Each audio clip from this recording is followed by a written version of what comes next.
नमस्कार, बहुत स्वागत है आपका हमारे चैनल में। आज हमारे साथ हैं प्रिंस, तो जो कि आचार्य प्रसाद जी की जो है वो गीता सत्रों से यूट्यूब से बहुत लंबे समय से जुड़े हुए हैं। तो आखिर जानते हैं कि इनके अंदर क्या बदलाव आया है और तमाम चीज़ें। तो अपने बारे में जो है अपना एक स्मॉल इंट्रोडक्शन दे दें। मेरा नाम प्रिंस है। मैं आचार्य जी को लगभग 4 सालों से सुन रहा हूँ यूट्यूब से और 2 सालों से गीता समागम में जुड़ा हूँ। मैं बीएससी एनिमेशन का छात्र हूँ। ओके, यानी कि अभी आप स्टूडेंट हैं। हाँ, अभी मैं स्टूडेंट हूँ। ओके, तो ये जो आचार्य प्रसाद जी के जो काम कर रहे हैं, आपने जो है वो जैसा अभी आपने बताया कि 4 सालों से सुन रहे हैं। तो क्या है मतलब आपको क्या मिला है? क्या सुन रहे हो आप? क्या फ़ायदा हो रहा है इसको सुनने से? मुझे तो लगता है कि बहुत सारे लोगों को लगता है कि ये टाइम वेस्ट है। तो वो वीडियोज़ आती है स्वाइप कर देते हैं और आपको क्या फ़ायदा हो रहा है उनको सुनकर? 4 साल से आप सुन रहे हो तो it's a very long time. Why you have been listening to him?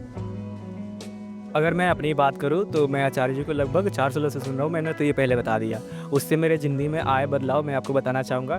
मैं ऐसे जैसे सब कोई तैयारी करते रहता है कि कुछ कर लो, इंजीनियर बन जाओ, मैं भी वैसे ही कर रहा था कि मैं भी जेईई की तैयारी कर रहा था। फिर मैंने सोचा आचार्य जी को सुना, उसके बाद सोचा कि मुझे ये काम नहीं करना है। मुझे ये पता चला कि मुझे ये काम नहीं करना है, मुझे ये छोड़ देना है। तो फिर मैंने बीएससी एनिमेशन स्टार्ट किया और मैं उसको आनंदित तरीके से कर रहा हूँ। ओके, तो इसमें क्या आपको बुराई क्या लगती है कि कोई अगर चाहे कि मुझे इंजीनियर बनना है, यूपीएससी करनी है, डॉक्टर बनना है, तो इसमें आपको क्या बुराई लगी कि आपने जो है वो BSc in animation he choose किया, बनस्पत कि आप डॉक्टर या फिर इंजीनियर बनने के? इसमें कोई बुराई नहीं है कि आप इंजीनियर बनो या डॉक्टर बनो। दिक्कत ये है कि आपको दूसरे आके बता जाते हैं कि आपको क्या बनना है। इसमें तो आपका थोड़ा भी सेल्फ अवेयरनेस होता नहीं है। आप ऐसे पैदा हुए, किसी ने बता दिया कि आपको इंजीनियर बनना है या डॉक्टर बनना है और आप तैयारी करने लग जाते हो।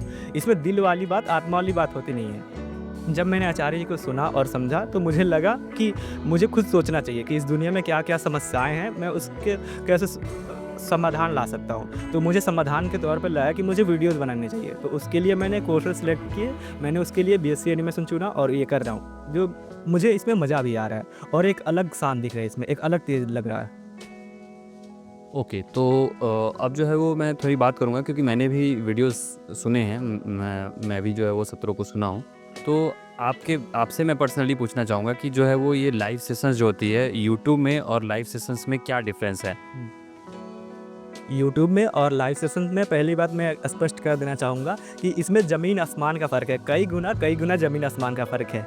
इसमें यूट्यूब में क्या होता है आपको कि वो शॉर्ट्स क्लिपिंग आती है, उसमें आप एक व्यवस्थित तरीके से नहीं होता है कंटेंट और बहुत सारे एड्स आते हैं, आप उसमें अच्छे से नहीं देख सकते हैं। और मैं बात करूँ लाइव सेशंस की तो उसमें हर एक श्लोक पे, प्रति श्लोक पे 2 घंटे, 3 घंटे, 4 घंटे चर्चाएँ चलती है। उस पे आपके प्रश्न लिए जाते हैं और लाइव सेशंस पे आपको एक्टिविटी दी जाती है जो कि आपको करना होता है और उसमें बहुत सारे होमवर्क्स मिलते हैं और बहुत सारे आर्टिकल्स आपको दी जाती है उसमें पढ़ने के लिए और आप उसमें थोड़ा व्यक्तिगत मामला हो जाता है। आपको आचार्य व्यक्तिगत तौर पे आके लगता है कि वो हमें गाइड कर रहे हैं और यूट्यूब में ऐसा नहीं होता। यूट्यूब में आप भटक जाते हैं बीच रास्तों में। ओके, तो ये आचार प्रशांत ऐप है, तो इस पे जो है वो कैसा आपका एक्सपीरियंस रहा है कि ऐप पे क्या-क्या चीज़ें अवेलेबल रहती हैं? और एक अदर कोई ऐप है, ओके? और जैसे फ़ेसबुक, इंस्टाग्राम हो गई और उस पे भी बहुत सारे लोग अपना समय व्यतीत कर रहे हैं और आचार प्रशांत ऐप पे अपना टाइम स्पेंड कर रहे हैं। तो how both of them are different? What will you get benefit after scrolling in Acharya Prashant app rather comparing to Instagram और फेसबुक? बात करें हम अदर सोशल मीडियाज़ एप्लीकेशंस की तो उसमें क्या होता है कि आपको वही कंटेंट दिखाया जाता है जो आपको नीचे गिराए। आप जैसे होते हो उसको और उससे नीचे गिराने के लिए कंटेंट दिखाया जाता है और उसमें आपको एड्स दिखाए जाते हैं। और अगर हम बात करें आचार्य जी की ऐप की तो उसमें क्या होते हैं कि आपको विज़डम रिलेटेड कंटेंट से आपको देखने को मिलेंगे और ऐसे कम्युनिटी है और ऐसे कंटेंट्स लोग उसमें पोस्ट करते हैं कि उससे आपका जो चेतना का स्तर है वो दिन प्रतिदिन उठता जाएगा और आपको सोशल मीडिया बाकी के सोशल मीडिया ऐप्स पे ऐसे नहीं दिखाए जाते और आचार प्रशांत ऐप पे बिल्कुल ऐड नहीं दिखाए जाते हैं। उस पे आपको रियल कंटेंट मिलता है। ओके, और which type of people you find on आचार प्रशांत ऐप? कैसे लोग आपको वहाँ पे रहते हैं? अगर मीन्स प्रोफेशन वाइज़ मैं बात करूँ, क्या आपको सिर्फ़ स्टूडेंट मिलते हैं या फिर जॉब वाले हैं या फिर नल्ले हैं एकदम जो वेल्ले बैठे रहते हैं वही लोग आ जाते हैं? तो उस पे कैसे लोग हैं? आपने चूँकि बहुत लंबे समय से यूज़ किया है तो हाउ इज़ योर एक्सपीरियंस? आचार्य को सुनने वाले सबसे ज़्यादा स्टूडेंट्स ही हैं और जॉब वाले सुनते हैं, वो उनको कोई नल्ला नहीं सुनता। अगर कोई नल्ला सुन भी रहा है तो वो नल्ला रह नहीं जाता, वो ज़िंदगी में कुछ करता है, कुछ बनता है, कुछ सुधरता है। क्योंकि वो आचार्य जी क्या करते हैं कि द्वार खोल देते हैं कि लाओ मैंने तुम्हें द्वार पे दे दिया, तुम्हें धक्का दे देते हैं तुम्हें उड़ने के लिए, अब तुम्हें उड़ना होगा। अगर आचार्य जी को सुन रहे हो और फिर नल्ले हो तो फिर आचार्य जी को आपने सुना नहीं, और आचार्य जी को सुन रहे हो तो आप आचार्य जी आपको नल्ले रहने नहीं देंगे। ओके, सो काफ़ी अच्छी बात बताई आपने। मैं आपसे कुछ एक तरह से टेस्ट का मैं पूछता हूँ कि आपने अगर स्क्रिप्चर्स पढ़े हैं तो what are called scriptures, scriptures किसे कहते हैं? अगर कुछ आप नाम बताएं, और कौन कौन से स्क्रिप्चर्स नहीं आएंगे ग्रंथों में, जो है वो किसे शामिल नहीं किया जाएगा? अगर हम फॉर्मली लेके चले तो स्क्रिप्चर को हम 2 भागों में बाँट सकते हैं। एक बाँट सकते हैं स्मृति में और एक बाँट सकते हैं श्रुति में। 2 भाग हो गए स्क्रिप्चर्स के, श्रुति और स्मृति। श्रुति में हमारे आ गए वेद आ गए, वेदांत आ गए, अष्टावक्र गीता आ गए, उपनिषद आ गए। ये हमें इन्हें श्रुति के कैटेगरी में रखते हैं। और स्मृति की कैटेगरी में हो जैसे पुराण हो गए, बहुत सारी स्मृति हो गई, जैसे मनु स्मृति हो गई, और बहुत सारे न्याय संहिता वैसे कुछ आते हैं, उनको हम स्मृति के कैटेगरी में रखते हैं। और होता है जो श्रुति, श्रुति का महत्व स्मृतियों से ज़्यादा है। ओके, इसमें जो है वो आपने, मुझे लगता है कुछ चीज़ें जो है मैं जो समझता हूँ कि स्मृति श्रुति की जो आपने बात की उसमें आपने शायद अष्टावक्र गीता को भी शामिल किया था। हाँ। लेकिन अष्टावक्र गीता श्रुति में नहीं आती है, वो भी जो है वो स्मृति का ही पार्ट है। और श्रुति में बेसिकली वेदांत आती है, उपनिषद। तो उपनिषदों को जो है वो श्रुति में ही रखा जाता है, उसके अलावा नहीं। इवन भगवत गीता को भी जो है वो श्रुति में नहीं रखा जाता, उसे भी स्मृति में रखा जाता है, क्योंकि उसमें जो है वो कहीं ना कहीं पर्सोनिफिकेशन है। लेकिन हाँ, बातें उसमें श्रुति के अगर आप संदर्भ में समझेंगे तो फिर वो काफ़ी यूज़फुल और इम्पैक्टफुल है। ओके, अब जो है वो मैं अगर आपसे पूछूं कि आपने आचार्य प्रशांत को सुनने से पहले, क्योंकि आप जो है वो 4 साल, आपकी उम्र कितनी है? मेरी उम्र 21 साल है। 21 ईयर्स है। तो 17 साल आपने जो है वो बेसिक अपना फॉर्मल एजुकेशन किया है, आप अपने घर परिवार के जो है वो संपर्क में रहे। 4 साल से भी आप घर परिवार के साथ में भी हैं, लेकिन आचार्य प्रशांत के भी साथ में हैं। तो क्या 17 सालों में आपको जो है वो इन सभी चीज़ों के बारे में बताया गया, भगवत गीता या फिर श्रुति, स्मृति, अष्टावक्र गीता, वेदांत, उपनिषद, इन सभी के बारे में 17 सालों में आपको बताया गया? जो मेरे पिछले 17 साल बीते हैं उनमें ना मुझे वेदांत बताया गया, ना उपनिषद बताया गया, ना अष्टावक्र, कुछ नहीं बताया गया। ना धर्म का ज्ञान था, ना अपना ज्ञान था, कुछ नहीं बताया गया। बस सुनी सुनाई मान्यताओं को थोप दिया गया और उन्हें पालन करने को बोल दिया गया और उन्हें धर्म की तरफ प्रेषित कर दिया गया। जबकि अब मैं पढ़ता हूँ, समझता हूँ, तो मुझे लगता है वो बातें धर्म नहीं थी, वो बातें अधार्मिक थी। ओके, तो आप जो कहना चाह रहे हैं कि अभी भी आप चूँकि इनके साथ जुड़े हुए हैं, आचार्य प्रशांत जी के साथ, तो आप कह रहे हैं कि जो पहले की चीज़ें हैं वो अधार्मिक हैं। तो धर्म का आपके दृष्टिकोण से क्या मतलब है? धर्म किसे कहते हैं? और जो आचार्य प्रशांत जी के वक्तव्यों या फिर जो वो वेदांत उपनिषदों की बातें नहीं करते हैं, क्या वो सभी लोग अधार्मिक हैं? देखिए, धर्म का उद्भव होता है मनुष्य के दुख से, और मनुष्य का दुख होता है, देखिए, धर्म का जो उद्भव होता है वो मनुष्य के दुख से होता है।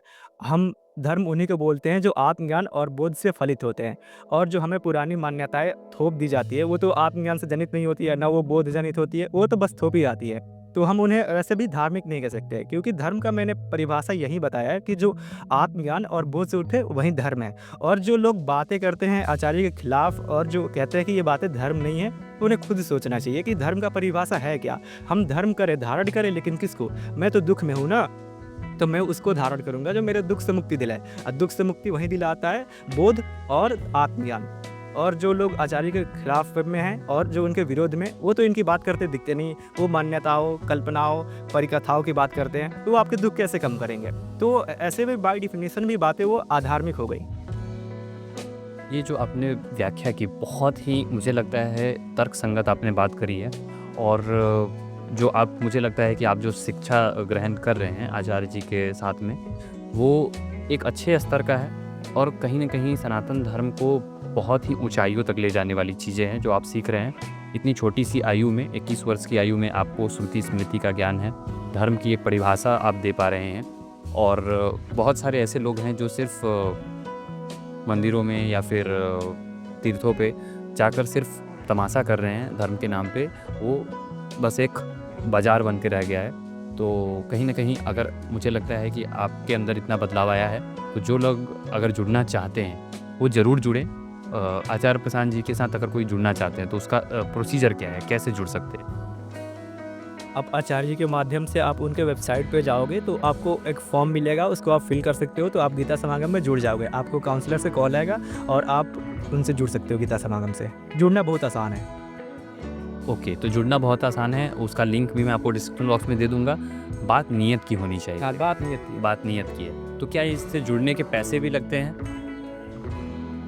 हाँ, पैसे लगते हैं क्योंकि वो डोनेशन होता है और वो आपको आपके ऊपर ही खर्च कर दिए जाते हैं। आप जैसे मान लो आप कुछ पैसे दिए, तो वो आपको आपको उसमें जो ऐप पे जो फैसिलिटी मिलती है, आपको उसी आपके ही पैसे के आप पे ही खर्च कर दिया जाता है। तो यहाँ ऐसा नहीं है कि आपसे पैसे लिए जाते हैं और आप पे खर्च नहीं किए जाते।